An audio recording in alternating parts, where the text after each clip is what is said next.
Tonight, President Trump meets with Vladimir Putin, and it gets stranger.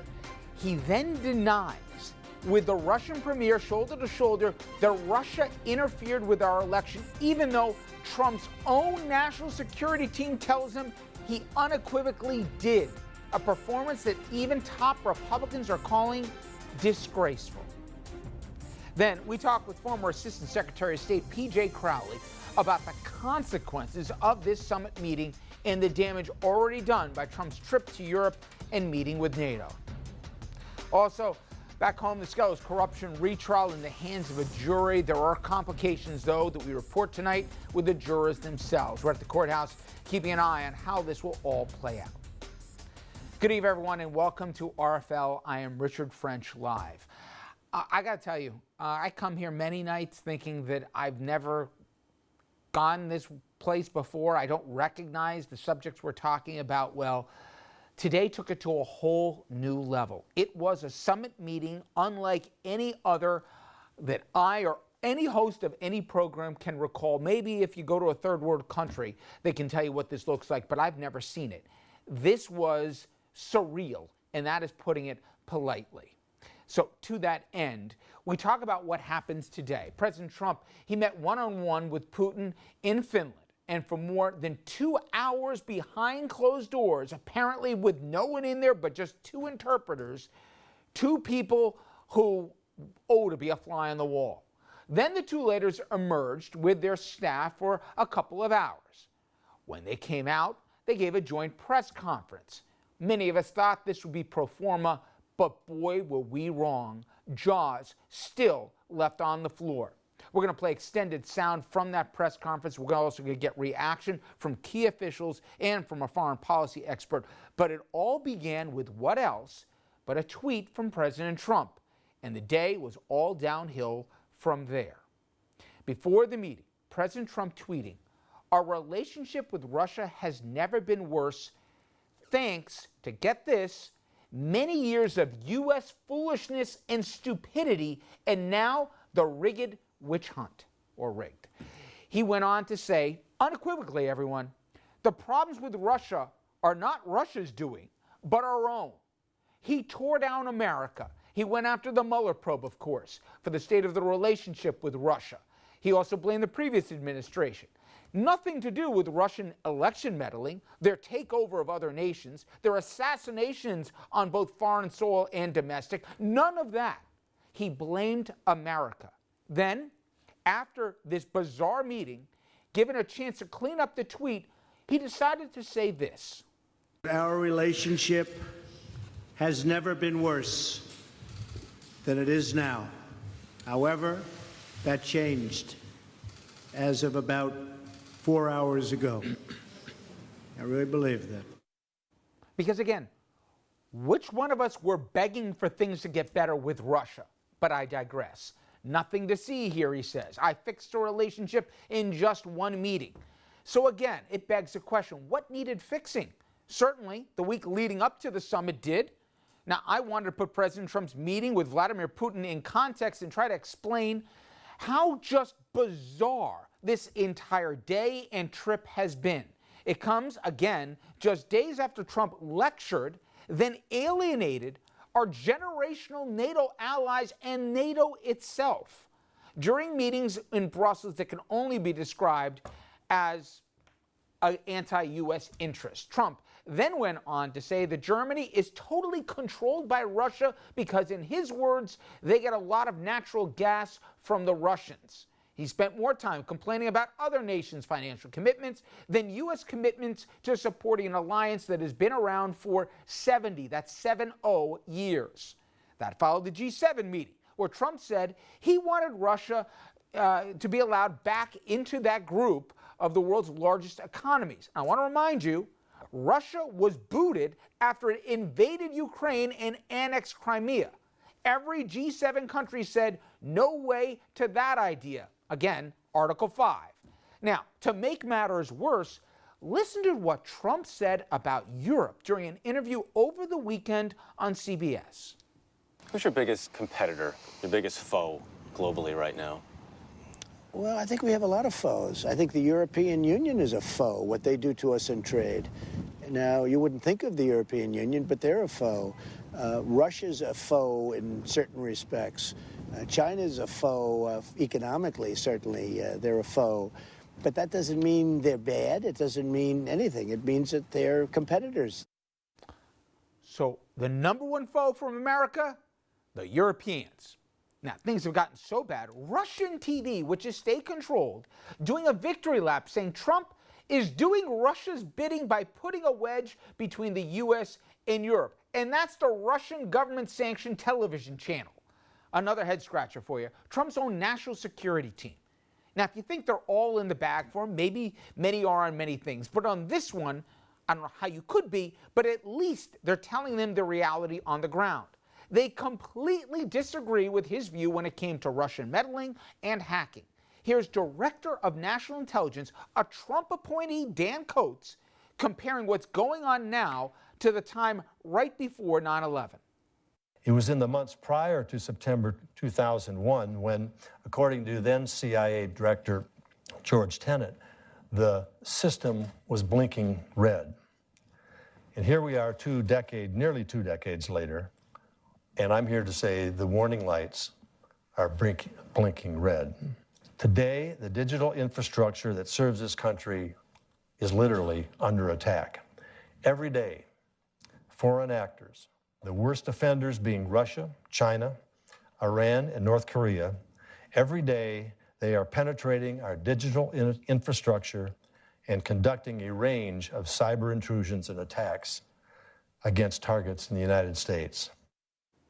Okay, as a reminder, Dan Coats isn't a guy from a former world. This is a Republican who was a senator as a Republican. He's now appointed by Trump. National Security, okay? Director of National Intelligence. So that was Coats over the weekend. Today, the same guy reaffirmed the intel assessment that Russia meddled and wants to continue to undermine the U.S. democracy. Even National Security Advisor John Bolton believes that Putin knew what was going on. Again, Bolton now. Take a listen. Is there any way that you could have 12 officials, some of them quite senior, in Russian military intelligence carry out an operation to undermine a U.S. presidential election and that Putin himself would not know? Do you find that in any way credible? I find it hard to believe, but that's what one of the purposes of this meeting is, so the president can see eye to eye with President Putin and ask him about it. Okay, so there's a national security advisor to Trump. Hasn't been on the job that long here. Pretty crazy, but nonetheless said, of course Putin knew it. These guys from the KGB, where Putin came from, they don't go rogue here. They do it with the blessing of the Kremlin. Okay, so all that's a backdrop, okay? These in just the days leading up to the summit that we saw today in Helsinki, Finland. And for more on the comments from both Trump and Putin today and why they have so many people who do this for a living saying they have no words to describe just how perplexing, dangerous, maddening, and upsetting today was. I want to bring in our senior political correspondent, Andrew Whitman. And words fail us on this stuff here, but a lot of people, they tried their best to communicate just how bad it was. Yeah, I'll add unprecedented to that list, Rich, because it is a summit and a foreign head of state meeting that we've never seen before. There were 4 questions from the press to each leader today. I'm going to go through the key moments in the order they happened. First, President Trump was given a chance to clean up from that tweet this morning again, the one where he blamed Americans for the state of the relationship with Russia. Do you hold Russia at all accountable for anything in particular? And if so, what would you consider them that they are responsible for? Yes, I do. I hold both countries responsible. I think that the United States has been foolish. I think we've all been foolish. We should have had this dialogue a long time ago, a long time, frankly, before I got to office. And I think we're all to blame.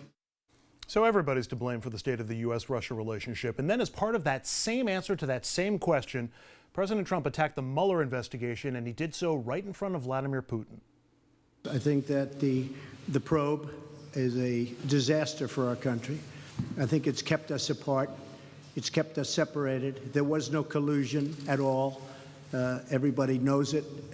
People are being brought out to the fore. So far that I know, virtually none of it related to the campaign. and they're going to have to try really hard to find somebody that did relate to the campaign. That was a clean campaign. I beat Hillary Clinton easily, and frankly, we beat her, and I'm not even saying from the standpoint, we won that race, and it's a shame that there can even be a little bit of a cloud over it. People know that, people understand it, but the main thing, and we discussed this also, is zero collusion, and it has had a negative impact upon the relationship of the two largest nuclear powers in the world. We have 90% of nuclear power between the two countries. It's ridiculous. It's ridiculous what's going on with the probe. I'll just point out that Trump's former campaign chairman, Paul Manafort, watched today's event from behind the bars of his jail cell. Next, Putin was asked why Trump or Americans should believe Putin's denials that Russia did not meddle in the election and about the indictment Friday of 12 members of the Russian intelligence service by the Mueller team for hacking and interfering with the 2016 election. But it's actually President Trump who jumped in to answer, though he never came close to answering the actual question. Well, I'm going to let the president answer the second part of that question. But as you know, the whole concept of that came up perhaps a little bit before, but it came out as a reason why the Democrats lost an election, which frankly, they should have been able to win because the Electoral College is much more advantageous for Democrats, as you know, than it is to Republicans. We won the Electoral College by a lot, 306 to 223, I believe, and that was a well-fought battle. We did a great job, and frankly, I'm going to let the president speak to the second part of your question, but just to say it one time again, and I say it all the time, there was no collusion. I didn't know the president. There was nobody to collude with. There was no collusion with the campaign. And every time you hear all of these, 12 and 14, it's stuff that has nothing to do, and frankly, they admit, these are not people involved in the campaign. But to the average reader out there, they're saying, well, maybe that does. It doesn't. And even the people involved, some perhaps told misstories, although in one case the FBI said there was no lie. There was no lie. Somebody else said there was. We ran a brilliant campaign, and that's why I'm president. Thank you. Asked about Russian involvement in the campaign, he listed his campaign stats from the 2016 election in addition to the rest of that word salad. President Putin also addressed the question. По поводу того, кому верить и кому не верить, и можно ли вообще верить.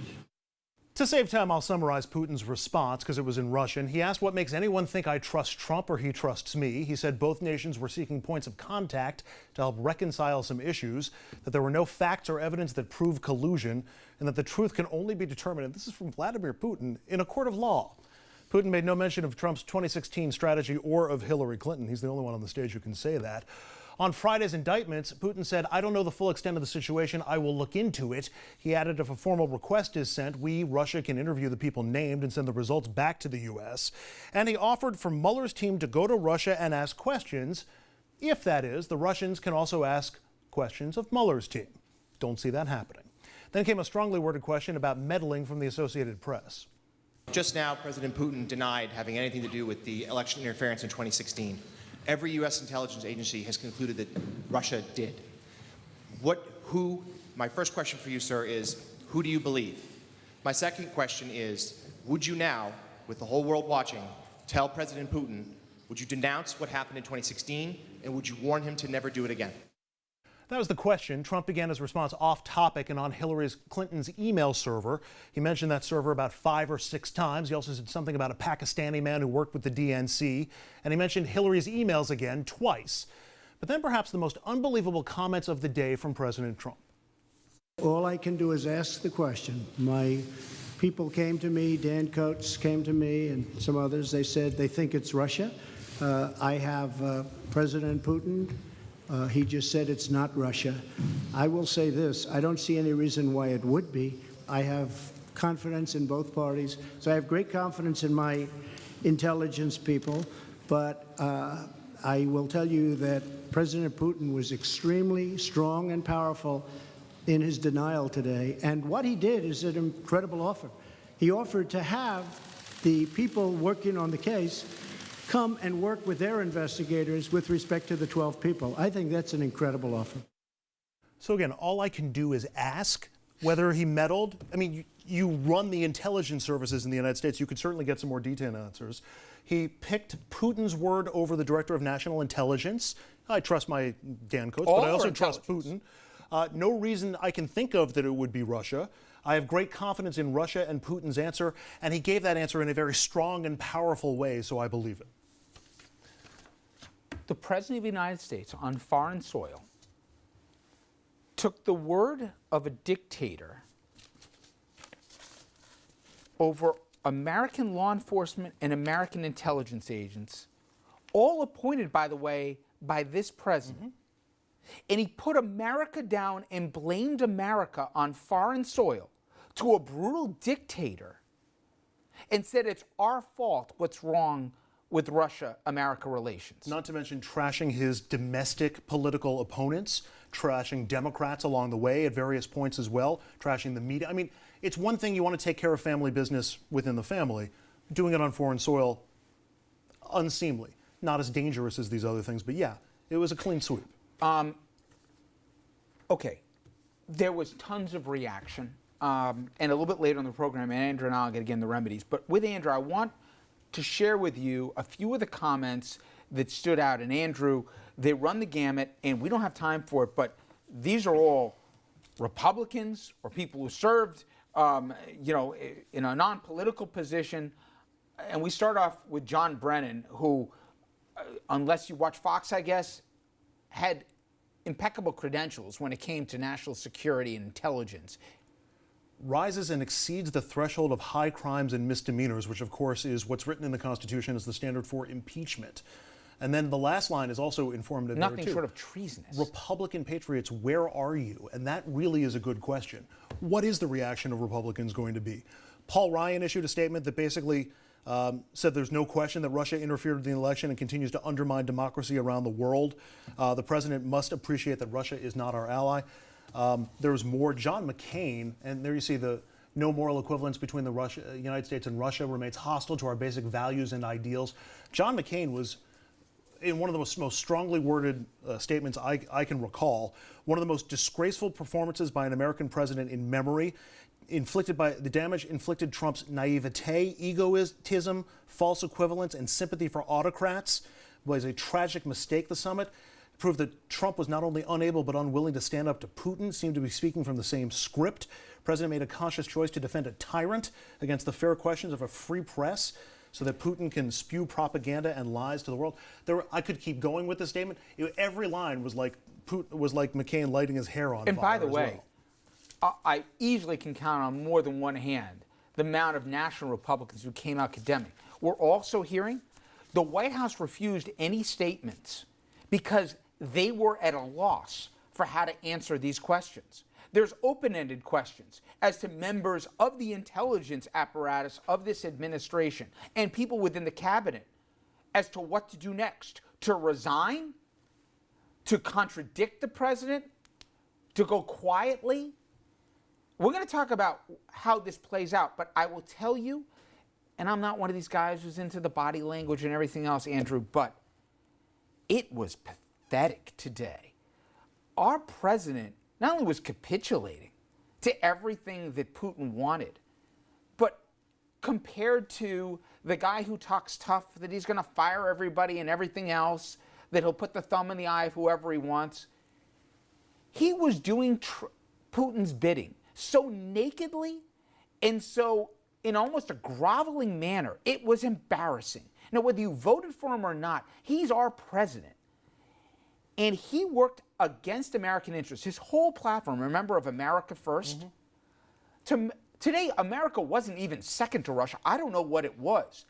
But forget about supporting us. He tore us down to a thug who ripped into our elections, who has assassinated his own people, who literally invades other countries, and on the heels of basically dumping on our allies over the weekend, he goes there hat in hand and asks a guy who interfered with our election, who just had 12 indictments to his own people, almost begged for his forgiveness. And again, I'm sorry, what exactly do we need Russia for? And that's scary. That entire list is incredibly scary. This might even scare you more. That's just what we know from what they discussed in public. There's still 2 hours of a one-on-one meeting, as well as the unilateral, like the both sides meeting with some of their top aides. We have no idea what went on in those meetings. What other deals were achieved? What happened on nuclear weapons, or on Syria, or on North Korea, or on sanctions, or what promises were made? What might continue? If you're a conspiracy theorist, if you think Russia really was behind the leaning on the pedal for Trump in 2016, maybe he told Trump what his plans are for 2018 or for 2020. I mean, we have no idea what happened in the room. And my theory, we're this frightened from what happened in the press conference. And my theory is, and I said this, so you can't tell me I'm Johnny Cut lately. I told you 2 years ago, there is compromise. There's compromising stuff on Trump. It is the only rationale to explain not only his behavior now, but all the way up to it. The one person he'll be protective of above all others is the Russian president. Now, we're going to talk a lot more about that, and also what consequences, if any, if Congress decides to grow a spine, or those close to this president decide to say this is a bridge too far, what will happen when the president comes back in American soil? We're going to get into all of that. But when we come back, former Assistant Secretary of State P.J. Crowley on the global implications on all of this and how damaging it could be for both America and our allies.